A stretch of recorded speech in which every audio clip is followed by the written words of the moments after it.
Hey, everybody, welcome back to another episode of Around the Piano. And we're here with Cappuccino, and we've got a terrific guest today, President and CEO of NAMM, Wow. the National Association of Music Merchants. John, we're pleased and so happy and honored to have you as a guest with us today. Thank you and welcome aboard. It's a big honor. It is. Yeah. I'm honored too. I am very excited about this conversation. Thank you for having me. And I have lots of ideas. Did you know I minored in piano in college? Did you know this? I was a trumpet player first and foremost, and but I really loved. I never really thought about piano except kind of like banging on like grandma's piano that was in the house, so just like tootling around. My sister took lessons. I never did, but in college, like I breezed through. Like you take like so many semesters of piano. Yeah. So I finished the 2 semesters in 1 semester, and I don't know, my brain's just like, because like scales, anything logical, I was like, I could do this. I love the patterns. It was like therapeutic. So I like got through, and they're like, well, you have to do 3 semesters of piano, but you finished 3 semesters in 2 semesters. I'm like, well, I'll just do private lessons. And I just kept going. It was always fun. I got to could play Chopin etudes, but I would never call myself a piano player, except when I started gigging later as trumpet. Turns out that not every song needs trumpeting. I don't know why. I think every song should need trumpeting. But apparently, you only really play like the chorus or a couple horn breaks. And what they don't tell you as a gigging trumpet player is you have to stand around holding your trumpet in all the dead time that you don't need trumpeting. And I can't dance. And so all of a sudden, I found myself on stage, standing there, what do I do when I'm not trumpeting in this top 40 wedding band, party band? So a lot of tunes had synth parts. So I ended up saying, you know what? I know how to do keys. So I got myself a little Korg M3 workstation, and I started playing synth parts on all the other areas of the tunes and adding stuff. And then I got really excited and figured out how to play all the brass fills on my left hand and play the lead trumpet on my right hand, so I could time them together and play the horns like a brass section. So You bet. I'm actually a gigging pianist. Wow. Accidentally, I'm a trumpet player. It makes yourself more valuable in that band too. Yeah, it was actually fun. And I spent hours and hours on weekends building sounds. This is before you can go online and just buy sounds or have AI create them for you. But I would layer and do all the different wave types and try to get all the I remember Rock With You was a fun one because you had the string section, but you had that wah, wah, wah, that little sound. Sure. I'm trying to get the right waveform, the right sound effect, and build it all, in the layers. That was a super geeky, fun synthesizer stuff at one time in my life. That's very cool. I'm surprised that they have not, at the group Prince, which has appeared at the NAMM show more than any other band ever, has not gotten you up on the stage with them at some point. Yeah. They keep asking, but I keep avoiding it. But that was another one. Yeah, 1999. I had the keyboard with the pads, and so then I figured out instead of having to play all the big chords, because sometimes it's hard, I just pre-programmed them in the 8 pads, and I had banks for songs. But you play in 1999, you just bum bum bum bum. So end up I still had the same problems. I had to look cool on stage, I was really doing something when I was really just pressing 2 pads. I have a lot of student loan debt just for this. I can't believe this much cost me to press these 2 buttons. I studied musical theory level 5. I could write a Neapolitan 6-chord transition at one point in my life, but now I'm sitting here pressing 2 buttons for $350 a night. What does my life come to? Life of a musician. Well, yeah. The life of a musician, right? That's right. That's why I love this industry, and I love the passion everyone has, because we've been there. We've played those gigs. Everyone knows it's fun and great when you're loading out the 30th floor in the freight elevator at 2:30 a.m. We all know that life, and it's just you do it for the love of music. With all of it, you get on stage, you see happy people. It's an incredible journey. It really is. And everybody that we work with in this industry shares that passion, because otherwise they wouldn't be here, and it makes all the difference in the world. You think music is such a big part of the entire world, but our industry actually is not all that big. There's it's a smaller group of people than you would think on it. But that's a good point. It really is. It's small but mighty, though, because everything, that's how I describe it, but everything that makes sound has to come from somewhere. That's right. And it's not necessarily just the musicians that are on the stage too. It's everybody who's behind the scenes. We've got a producer behind the scenes here that works in music as well. Yeah. And it's people who plug in the equipment and make the equipment. It's an entire industry that has to come together to make it all work. It's true. Yeah. And speaking of shameless plugs, careers.namm.org is a great place to see all those jobs and Yes. everything that goes behind in the industry and all the opportunity in our great industry. Absolutely. And if you'd like to get there a little faster, that QR code up in that left corner there, that'll take you right there. Excellent. Yeah. In fact, we had Mr. Eric Abel on a couple of times this past year, specifically talking about the careers in music. Eric's done such a good job with taking that program and just expanding it. We're very proud of that. And, because I think everyone knows this, but for those, maybe the one listener who might not know this, NAMM's is a nonprofit association, and our ultimate goal is to grow and strengthen this industry. And a lot of that is, creating more music makers, advocating for musical programs, and also growing our workforce. And the careers in music thing is a big piece, just to let the next generation know that music is an industry. It's not a hobby. It's an industry. And quite frankly, it can be a very high-tech industry. It can be a very passionate industry. It's very fulfilling. So there's plenty of jobs. We are hiring. Come work in music. We'd love to have you. Yeah, absolutely.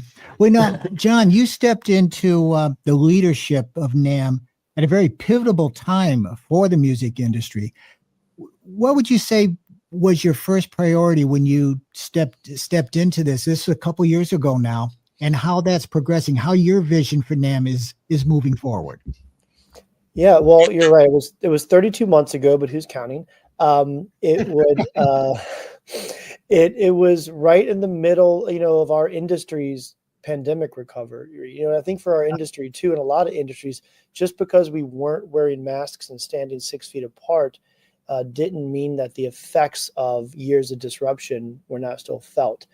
And in a lot of ways, our industry felt it through 23 and into 24 with some inventory rebalancing, particularly around, keyboards and ukuleles and all the things that boomed during COVID.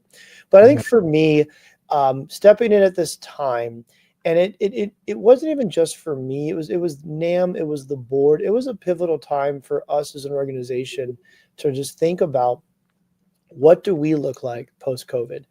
And that's what a lot of organizations, associations, businesses had to ask themselves the same question. And, one thing we realized very quickly is like most everything else, COVID didn't create as many problems as it just exposed that were already there. And it forced us to evolve fast. It forced us to realize, it forced the whole world to realize, push the boundaries of what can be done online versus what should be done online. But we realized how much, can be done online. And then I think we've now found we as an industry, and I think we as a society have found a better balance of what should be done online.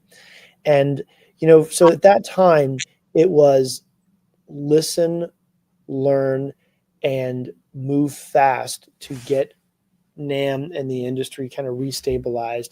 And quite frankly, for them to understand, like, hey, we got this. We've done this before. We've done this through wars. We've done this through depressions. We've done this through, economic issues many times. We've done this through terror attacks. We've done this through recessions, and we can do this through pandemics. And I think that was a big piece too. So it was getting a lot of buy-in for the industry, asking the industry what they want and what they want out of not only the trade show, but out of NAMM. And so here we are again, 32 months and 8 days later, but who's counting, that, we feel really good about, how our industry is working together, how our industry is cooperating, how they're looking to NAMM, and how NAMM is providing the leadership our industry wants. I think a good example of that is this summer. It was a little terrifying maybe for many, many months, and it still is in a lot of ways. But what we saw over the past, 6 or 8 months with tariffs and uncertainty there, it felt like, here we go again. It's pandemic all over again. You know that game of red light, green light that we like to play yeah. with container shipments? Red light, green light, red light, green light. Yeah, it's not as fun when it's containers or products. It's Right. a little more fun in elementary school when you're running around the field. But but it was a little pandemic, like, oh, here we go again. But what I saw is, first of all, I'm so proud of the NAMM staff, best people in the world. Sorry, I'm biased, but it's my opinion and I'm a right to it. Best people in the world. This team immediately was able to pivot events, provide economic data, policy information, tariff working groups. We were able to support our industry, speak out, lobby in DC with our members. I mean, so many things we were able to do. But also watching our industry's reaction to it, because we pick up the phone and just talk to all the companies. Our industry reaction was like, all right, we're going to get through this together. And even though it's been kind of a struggle, it's been a challenging year for most companies in the industry, especially the manufacturing side. The big push is we're going to come to the NAMM show in January. We're going to get together. We're going to reset. We're excited to be together. We're excited to work together for a prosperous 2026.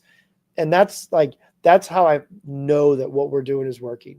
That's how I know the past 32 months have been worth it, because we were tested recently. And I think by every measurement, we passed the test. NAMM delivered, our industry came to us, our industry worked together, and we all got through something, rather well considering all the circumstances. Well, and I love that fact, because I know that the yearly fly-in to Washington is very important, because NAMM is there, NAMM members are there. I know the NAMM board members are there. Volunteers are there, and they're talking to our congressmen and our senators, and they're keeping our industry in the forefront so that we don't fall behind, and that they do take this seriously. And it's so important for music education, because without the music education being a forefront in our schools, and with the way everybody thinks about it, it can fall by the wayside. So many kids can fall between the cracks, and there's no need for that, because we've got so many wonderful music educators, and they just need some of the tools that NAMM provides, and then the support that the NAMM can provide to them. It's just a matter of a lot of times getting that word out, and things like the fly into Washington do exactly that. And again, it's NAMM is known for thinking big, and I would ask you, what is one big objective that you see for this coming NAMM show, which is the 125th anniversary of NAMM show? So it's a real big show. Yep. So what do you see as the big motivator at this year's trade show for everybody?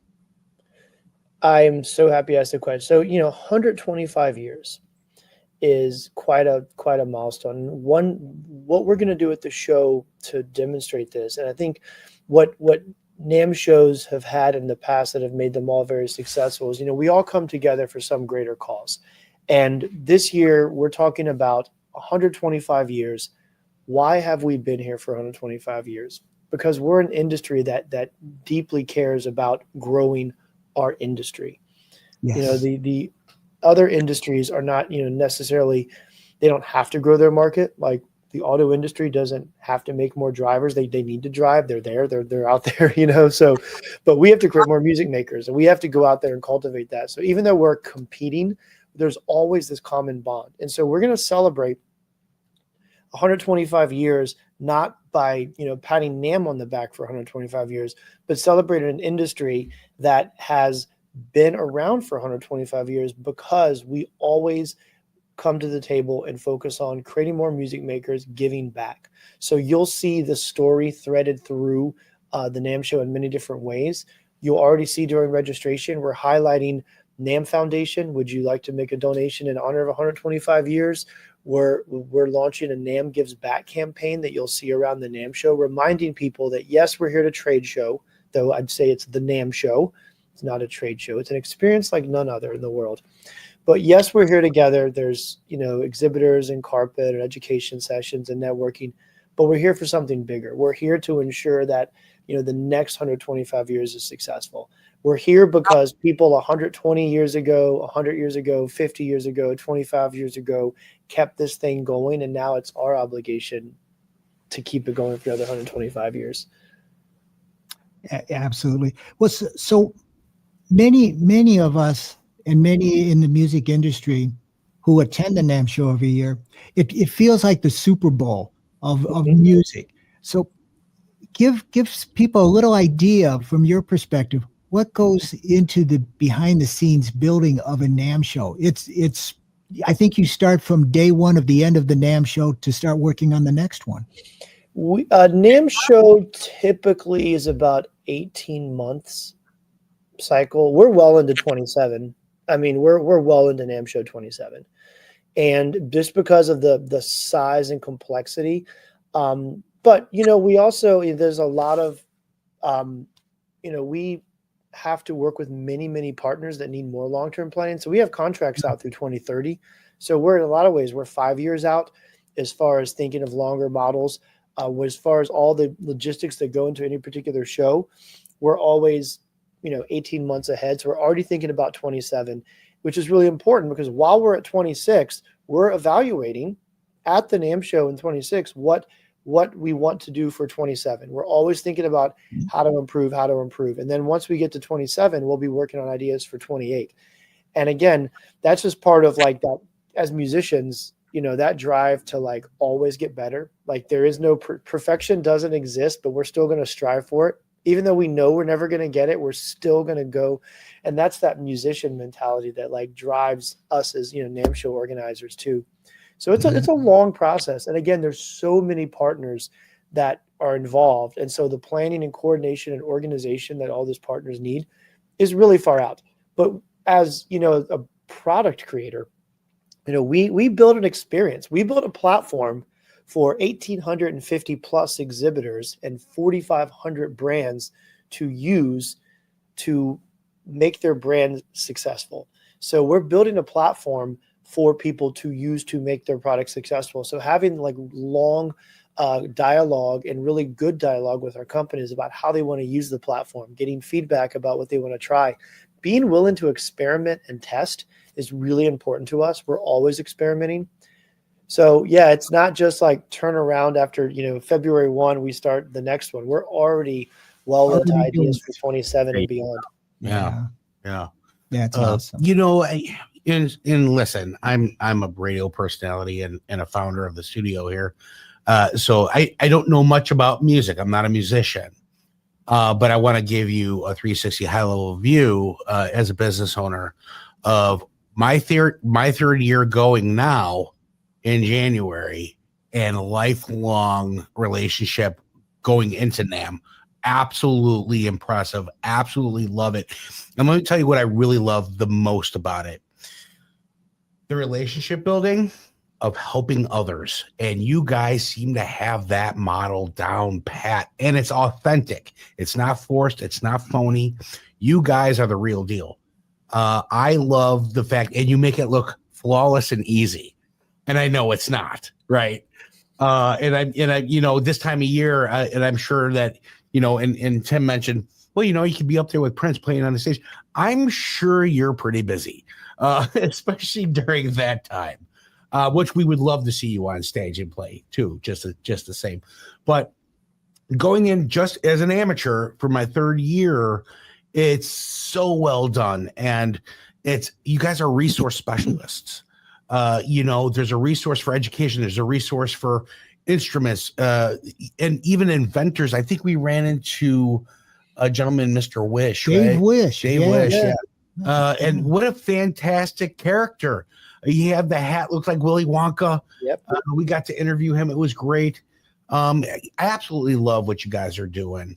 And I'm excited for the next 125 years. I probably won't be alive then. However, you guys keep it moving, because if it wasn't for your organization, things can fall apart pretty easy in a rough world. And the fact that you guys even helped during the fires, in the time of the fires, you just find the need and you go at it. I absolutely love that.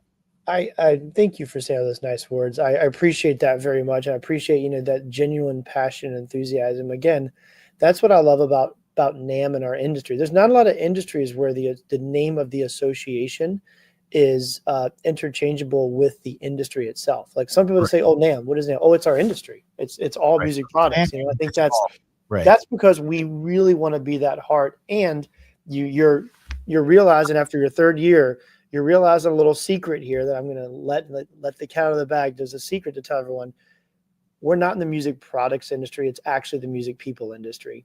And that's what you realize when you come to the NAMM show. When you realize that it's about the people, and that's what drives us. We focus on the people. We focus on the audience.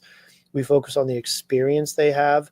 That is a lot of what we focus on internally, because when you have the right people, the best people in the right place, magic happens. Absolutely. That's why we call ourselves NAMMily. That started a long time ago, but it's true. It's very true.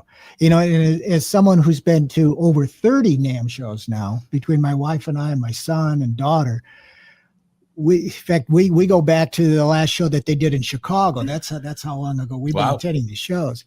But what I love is the fact that not only of the progressive thinking forward and what are we going to do next to improve our industry, it's preserving our music history.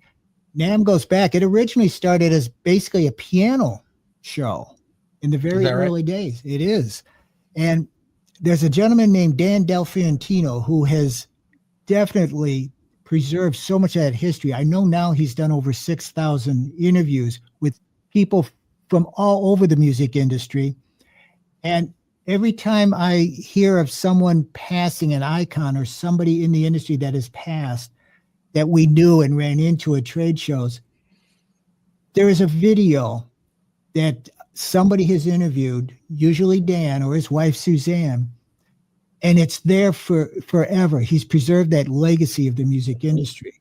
And one of my favorite things now is volunteering and helping Dan out at these trade shows, helping him to preserve even more of that history. I just think it's so important. And that's great. I'm so glad that NAMM has continued to do that. I think it's one of the most important things we do. In fact, people ask me sometimes what's like the most meaningful or what's your favorite event at NAMM show. And for me, it's the tribute. It's the industry tribute on Thursday afternoon, because, we've been here for 125 years because people before us made really good decisions for the right reasons. And we have to carry that legacy forward. I mean, there's a reason that I'd literally have like the past two folks above my desk every day. Like I think about that legacy all the time. And I think about like carrying the baton forward as we go. Like it's something that's really meaningful. And, as an association, like what Dan Dell does, I mean, NAMM has a full-time historian. I mean, it is a job that we will always preserve because it's our job to tell the history of the industry. And if not NAMM, then who? And so and Dan's the best. It's not only the history program, but we have all the music trades magazines since 1890 in our archives. We have physical archives of a lot of history. And maybe one day they'll end up online as some sort of like awesome digitized database. I don't know when that would be, but we'll see. That would be fantastic. And speaking in this light, the NAMM's Museum of Music Making, which is in Carlsbad, whenever anybody gets a chance and they're out that way, they should definitely get by and see. We've never actually been there. We keep planning on going there, but we always run short of time when we're at the show, or the museum's not open usually during the NAMM show anyway. But that's the volunteers are working NAMM. Yeah, there's enough going. But I think that's important. If you're in the music industry, if you get anywhere near California, you should make a pilgrimage to that Museum of Music Making. Absolutely. It's I think it shows a lot about our industry right there, the history of it. Well, thanks for bringing that up. I mean, for any NAMM member, or if you're in the area, if you're in Southern California, like stop by our office. We want to see you. We want to sit down with you. We want to show you the museum. We want to show our offices. I mean, again, we're an association. Like this is you as a NAMM member's building. Like this is we have this to serve you. So we want to welcome you and have this conversations. We love it when NAMM members stop by. Exactly. Yeah. We're going to do that. We're going to make a special trip to California one of these years. Yeah, I think so. Yeah. Anytime, my friend. Anytime. We'll bring the coffee and the donuts. We will. Well, you'll bring the donuts. I'll bring the coffee. I'll bring the sunshine. There you go. We'll need that. We're from the Midwest, so yes, we need a lot of that, please. Another thing I wanted to touch on with you, John, while we've got you here, we're talking an emphasis on careers in music right now. And I know there's going to be a lot of sessions talking about that. And I know Eric is kind of leading the charge with some of those things. But with music careers changing so rapidly, how do you feel organizations can help students and young musicians see music as a viable profession? Yeah, I'll be the first to say, and and this is personal to me. This is my path. I have a music degree first. Mm-hmm. I'm a music education, master's in performance. I later did degree in education, others, but like as a musician, the skills that I use every single day: practice, focus, prepare, perform, get along with people, cultivate, the phrase together. Doesn't matter. We could all differ opinions on how something should be phrased or played or whatever. But the important thing is we all come together and do it the same way, so the audience hears a really good performance. Like, there are things you learn by being a musician that are transferable skills that, first of all, I truly make you better human beings, but also make you better leaders. And that's why, our industry, you do have to adapt. And our industry has adapted a lot because the way people listen to music, the technology involved, the way people create music, of course, AI is the big hot topic now. That's all, changing the way people create and listen to and find music and discover music. But it's not the first time that that's been disrupted.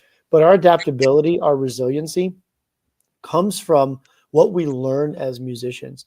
And so back to the Careers in Music Initiative, one of the most important messages that we really want to get out is be a musician, study, be the best didgeridoo player ever. Strive to be the best at your instrument and work with people. That what you learn through that process and what you gain from doing that will absolutely help you be successful anywhere in our industry.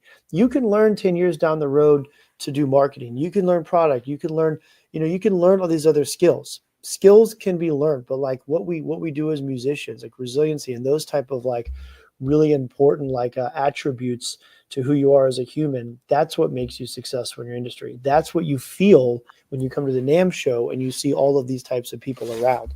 So if anyone asks, should my student study music, I'm always a yes. Like, I'm not even thinking of it. I'm not even breathing or blinking before I answer that question. It is yes. And what are they going to do in 5 years? Anything they want. There you go. Anything they want. Careers.nam will show you 500 options, but that plus anything else that might exist in 5 years that doesn't exist today. That's right. That's right. Yeah. If you follow your passion and never let anybody tell you can't do it. That's right. That's a big thing. So what excites you the most about the next generation of music makers? The next generation of music makers. Well, I mean, I think it's going to be definitely a more high-tech generation. They're going to push the boundaries of what technology can do. And there's an interesting, I'll get really philosophical for a second. What AI and technology and like creating music in new ways and discovering music in new ways. Technology has always lowered the bar to like accessibility of discovering and making music.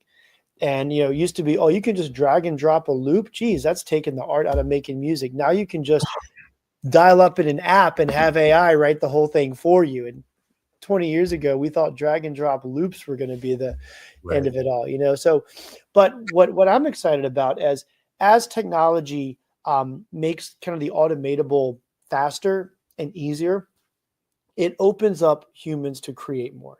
And so I'm really interested in like how we're using new technologies to create music and learn music, how it allows us to then do what only humans can do, which is to be creative and to push the boundaries, because humans will do that. And so if we look at this new technology as a tool, the next generation, someone will figure out how to use all of this and be able to create something that was never before possible, because now we have the tools that either make that thing possible or alleviate us of other tasks and responsibility by automating those. So now we can use more of our brain power to do something that's never before possible. I don't know it, but when I see it, I'll be like, that's the thing I was talking about. Yep. Yep. I love that answer. I love the fact, there's a lot of people are fearful. They don't know what's coming around the corner. My father was a printer, steel press printer, and then computers came about. He's like, this thing will never last, these computers. He didn't want to learn it, so he retired. I think that it's a mindset, no matter how you look at it. It's a tool. You're 100% right. There's always a talent portion that you still need the talent for. But if you can make it farther now by utilizing the tool accordingly into your favor, why wouldn't you? And the adaptability of that. My question for you, John, is more on a outside in a personal fashion. If you had to talk to 18-year-old you, what advice would you give yourself? Oh man, I think about that all the time. Oh my gosh. One of the interesting challenges, especially when you're learning a lot, and I just love to learn. Like I'm like a tinkerer. Like I'll pick up things all the time. Like I just that thrill of learning something new is fun. So I mean, a lot of people like the industry. So I would love to go back to my 18-year-old self, and I'd say, think of everything you think you know now. I'm telling you, as 42-year-old John, you don't know anything. Don't think for a second that you know anything.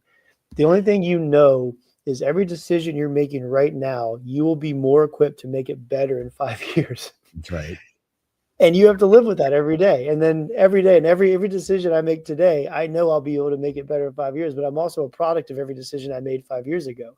Correct. And that's that constant balance you have to realize. And so, what I tell my 18-year-old self is that keep learning, ask questions. And most importantly, when advice you're given doesn't make sense, don't dismiss it. That's Save right. it. Save it, because it actually is really good advice, but you don't, as 18-year-old John, have the lived experience yet for that advice to latch onto. Sometimes advice is like a virus. It needs a host to hold on to thrive and learn. And like you hear something, well, that's dumb. No, it's not. You just don't understand it yet. Put it in the bank somewhere, because one day you're going to have an experience and say, oh, I don't know what to do. What do I do? Ooh, let me go through my advice bank. That's what that meant. I got it. I have that advice. Hold on to advice, because like advice after experience makes sense. Advice before experience may not make sense, but if you save it, when you get to an unfamiliar experience, you have a bank of advice, and then you can handle the experience better. That would be my what I'd love to tell my younger self. That's a great answer. That's excellent advice. Yeah, exactly. You're talking to 50-year-old cappuccino over here, and I'm taking that, and I'm going to run with it. That's great advice. Usually when I ask that question, they're like, they'll just tell them to shut up and listen, or something, right? Yeah. But that was probably the best answer I've ever heard. Good. Ask that question. Great job. Yeah. Yeah. Hey, I'm curious. Do you remember your first NAMM show that you ever attended? Absolutely. Yeah. Absolutely. It was 2013, and quick history. Trumpet player, music teacher, got my first industry job. I got really into technology. I was really into like music technology. And actually I was the one teaching kids to like drag loops and create music when it was like the new thing that was going to kill music making, and then we create all these awesome music technology programs, et cetera. So I was hired by PreSonus Audio to build an education division, essentially, and like educate more teachers really on like how to use these tools, because we were going to get, people know how to create music and use tools, are going to buy products. So I started January 1, 2013. They said, book a flight to LA and going to the NAMM show. And I said, what's a NAMM show? I had no idea. So I flew, I get on this plane, and I'll never forget, I get a round trip, I guess, a ticket from a direct flight from New Orleans to LAX. And I drive down to New Orleans, get on a plane, and I'm like, I'm going to a NAMM show my company's sending me. I wonder what it's going to be like. No idea. So I look in the front of the plane. This kind of shorter guy gets on in first class, and he had a trombone case and a trumpet case. I'm like, ooh, wait a minute. Is that trombone Shorty? Ooh, I wonder where he's going.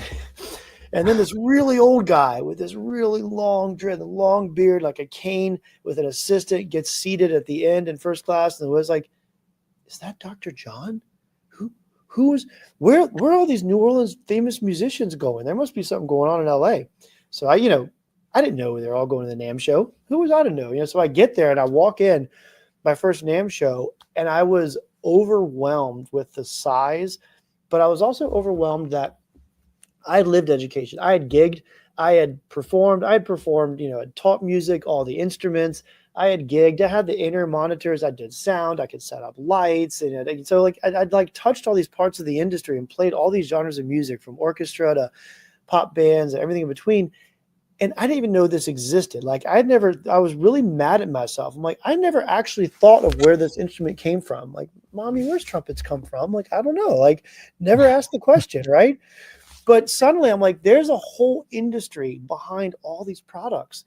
And I was just amazed. And at that moment, I'm like, I can't believe that me, as an educator, 2 music degrees, and no one's ever told me that this industry exists. Like, how should I be allowed to have a music? Like, how should I be allowed to educate children and talk to parents about their musical journey, having not known this existed? Like, first of all, that was a travesty. So I was like, I'm going to connect education and the industry, if I like it or not. Now, I didn't know it was going to lead me to this job, but that was literally that first second of the NAMM show, and I got really fired up about that.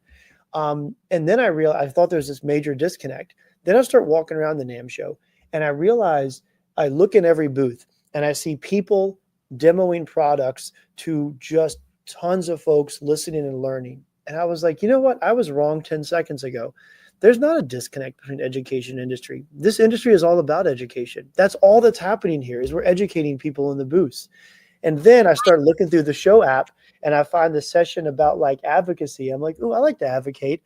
And then I realized the whole thing was all going to a foundation to create more music makers. I'm like, okay, well, now you're just messing with me. Like, this can't be real.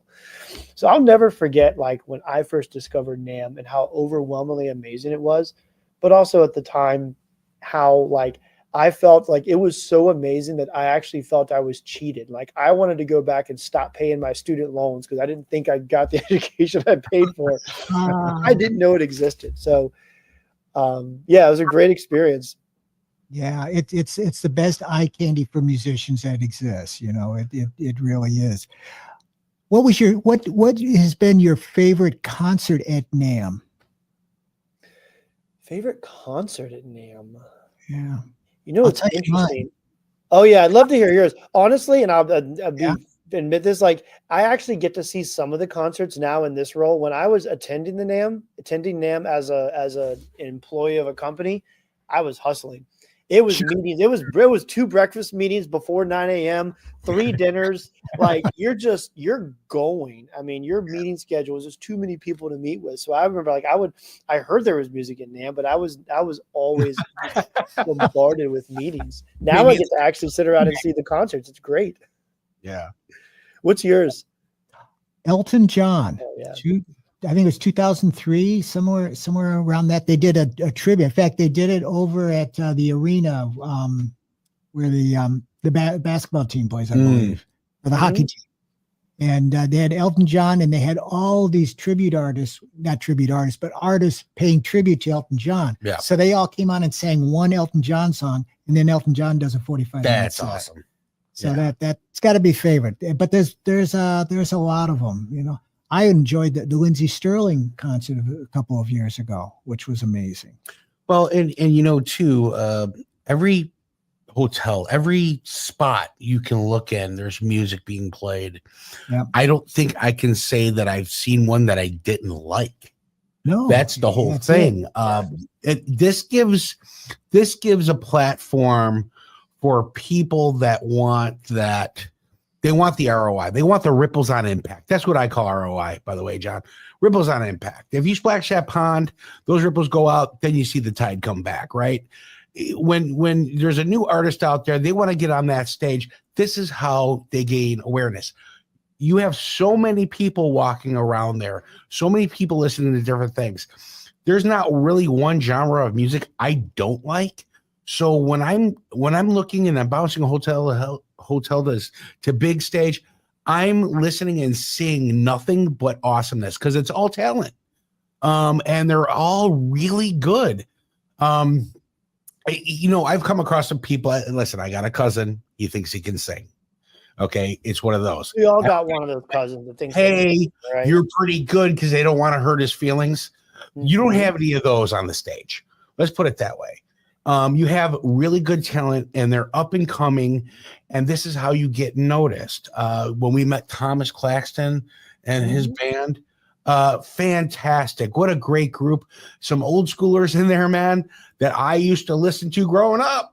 As well as some of these new bands between saxophone, fusion between different genres. One kid did the smallest trumpet in the world, but it was his mouth and it sounded just like a trumpet. It was amazing, and that was at the Hilton, I want to say, but it was amazing. It was at the Hilton, yeah. I don't think there's so we could talk about favorites, but I don't think there's one that I could truly say that I didn't like.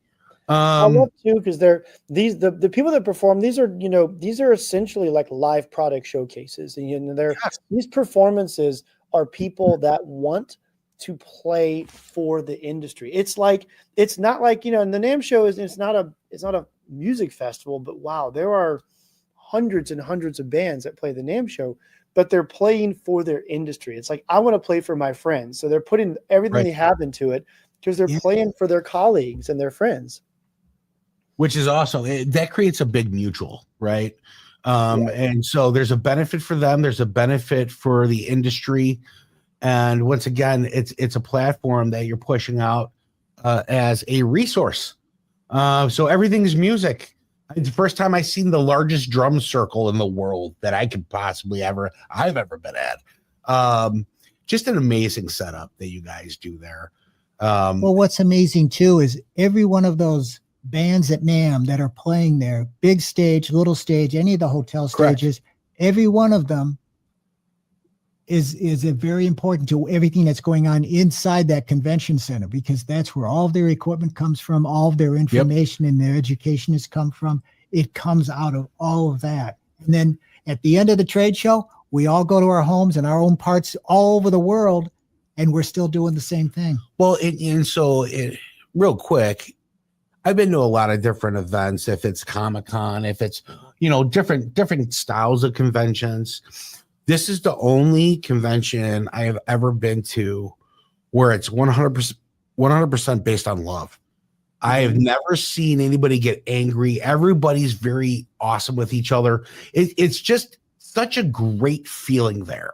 The energy's great. The music's great. Everybody seems to care about everybody around themselves. I not one fight have I ever seen. You go to a concert and those will break out, right? You go to NAMM and it's everybody's a brother or a sister, and everybody treats each other with respect. And that's one of the coolest things I've ever experienced. It's the heart of our industry. I mean, again, we're all competitors until we realize that, like, just helping each other, we all need each other. I think it's one of the greatest things. I think that's why, we're one of the longest. I think we're the longest running national industry trade show in the country. And so it's because of music. It's because we're there to lift each other up, but also, and especially this year, you'll see it is like, we're here to create more music makers. Like, we all win when more people create music. Absolutely. And music is, and I think at this time and everything that's going on in the world, like, it's also a good time to realize that, like, music is not political. Music is not divisive. Like, creating music together is something we can celebrate and everyone can get behind. And I think we all should. Yeah. The two things in life that I know bring people together. One of them's food. The other one's music. And it seems when you break bread at the table with somebody and then you can share a talent with somebody, and there's usually music involved, right? Yeah. Which, by the way, is also the best food trucks in the world are at the NAMM show. Oh yeah, I've bringing a lot of food trucks. Them again this year. I'll give you my rating there, John. Don't worry about it. Which is also pretty cool. You bring up the fact that we all might be competitors. Realistically, listen, this is company 13 for me, but I can tell you, I don't believe in competitors. I just believe in partnerships that haven't happened yet. and realistically, you guys are putting that platform together to where, yeah, you guys, there might be people selling the same stuff or doing the same kind of stuff, but at the end of the day, that's just a relationship waiting to be built. That's all it really is. I love you actually want to steal that. Partnerships waiting to happen. It's interesting from a business standpoint. We are in the business of creating a platform to help competitors, compete with each other. If you just take out the exhibit side, what's always interesting is, we're talking to companies every day who's asking, how can they get better placement, better sponsorship, better than all their other competitors. And so, one of the things that I'm just really, again, best people in the world, I'm biased, but it's true, is that, we always have to maintain that fairness and make sure that every company, and this is what NAMM has done so successfully for decades and decades and decades, every company who's getting something from NAMM, it knows that NAMM's doing the same for their competitors, but trusts NAMM, understands that we have everyone's best interest involved. It's the big we that we're all focused on. And that is I think that's really the heart of like those relationships that you just mentioned. That's the heart, I think, of what makes it really successful. Yeah. 100%, 100%. And there's not one pinging against the other, or, and you're doing a hell of a job. And I'm looking forward to seeing you this year. He was the breakfast from last year, right? Oh, John will be at a NAMM breakfast probably 2 or 3 Thursday morning. Yeah. Yeah. And I'm sure we'll see you there. Great breakfast, by the way. Yeah. Just coming from the heavyset guy from Chicago, I'm going to tell you, I know my food, if you can't tell. Listen, we appreciate your time. We know you're a busy man. This has been great. Do you have anything else you want to wrap up? I've got one last question for you, and I promised I would ask this question. This comes from a good friend of ours, and you know her very well, I'm sure. A lady named Suzanne Del Fiorentino. Mm-hmm. Are you ready? It's the first thought that comes to your mind. What is your favorite cheese? The most important question. Yes. My favorite cheese. Cheese, yeah. Suzanne wants to know.